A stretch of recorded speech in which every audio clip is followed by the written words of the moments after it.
Alors, je respire, là, parce que ça me stresse, mais alors ça me stresse. Mais comment mon patron peut me demander de faire cette présentation-là devant le comité de direction? Mais je vais jamais y arriver, là. Il se rend pas compte que je suis pas capable. Il me fait confiance, mais moi j'ai pas confiance. Oh là là, non, je veux pas y aller. Non, je veux pas y aller, je veux pas y arriver, je veux pas y arriver, je vais pas être à la hauteur. C'est pas possible, c'est pas possible. Je suis pleine de vide. Ça, il le voit pas. Mais moi, je sais que je suis pleine de vide. Je vais paniquer, là. Je vais paniquer, je vais me planter.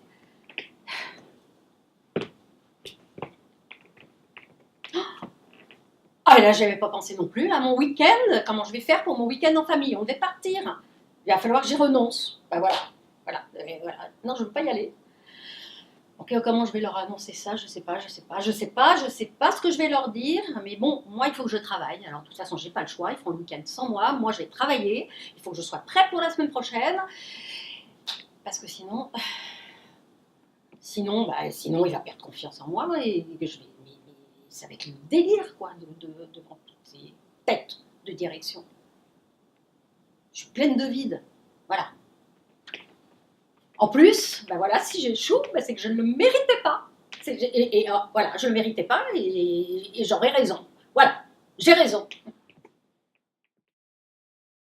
Qui n'a jamais eu ce genre de pensée?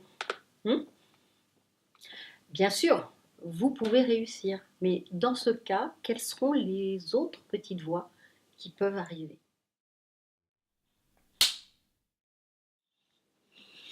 Merci, merci. Waouh, tout ça, ça m'est destiné. Non, tous ces compliments-là, c'est pour moi. J'ai réussi ma présentation. Bon, en même temps, j'y crois pas trop, quoi. Pourquoi tous ces compliments, pourquoi tous ces retours positifs? Je sais pas comment j'ai fait. C'est comme si c'était pas moi. Voilà. Je sais pas. Il s'est passé un truc. C'est comme si c'était pas moi. Mais qu'est-ce que je fais de tout ça? Je peux pas les accepter. Ça ne m'est pas destiné.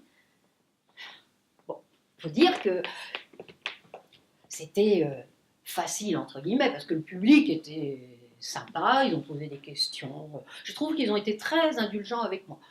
Alors, comme j'avais beaucoup préparé, bon, voilà, mais heureusement que j'ai beaucoup travaillé, hein, parce que franchement, je ne sais pas comment j'y serais arrivée. Même mon patron est venu me voir, il m'a fait plein de félicitations. Il ne se rend pas compte. Hein.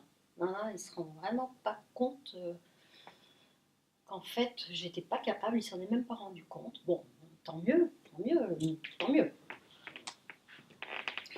Enfin, je suis pas sûre non plus de mériter ce succès. Je crois qu'ils en font un peu trop.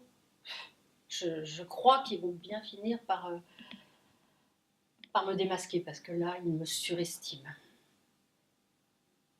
Ils vont bien me démasquer. Vous êtes particulièrement doué pour réussir à duper tout le monde. C'est ce que nous dit Pauline Rose-Clance. Et c'est ce qu'on appelle le syndrome de l'imposteur ou le complexe de l'imposteur. Bon, rassurez-vous, même les gens les plus talentueux peuvent l'avoir. Einstein disait l'avoir. À quel moment peut se manifester ce syndrome de l'imposteur? Alors, lorsqu'une personne s'engage dans de nouvelles actions, son anxiété, ses doutes, ses incertitudes, ses remises en question sont telles qu'elle va avoir à faire face à des pensées envahissantes. Donc, dans ce cas, deux réactions sont possibles. La procrastination, c'est-à-dire la tendance à remettre toujours au lendemain ses actions, ou bien, paradoxalement, un travail frénétique de surpréparation sur du long terme. Ce qui va renforcer la croyance de « je ne suis pas capable de réussir ». Et si, par exemple, il y a un regard positif extérieur? Alors, le doute de soi peut rester présent. Et puis, il y a également la difficulté à accepter les appréciations positives. On n'y croit pas. En même temps, bien sûr que le regard extérieur et la confiance de l'autre peut inciter la personne à vouloir se dépasser.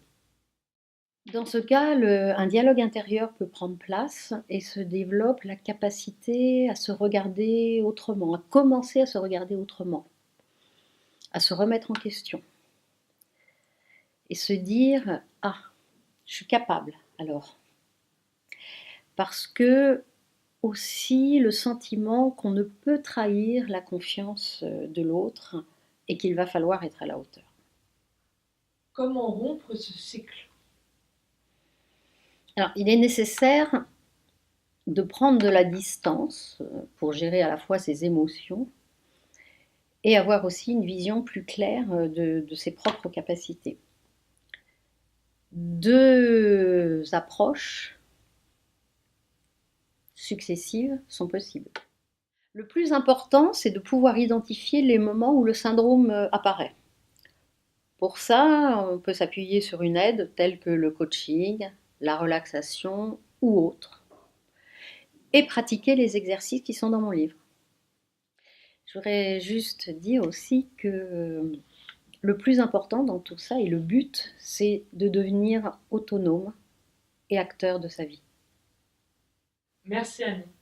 Merci.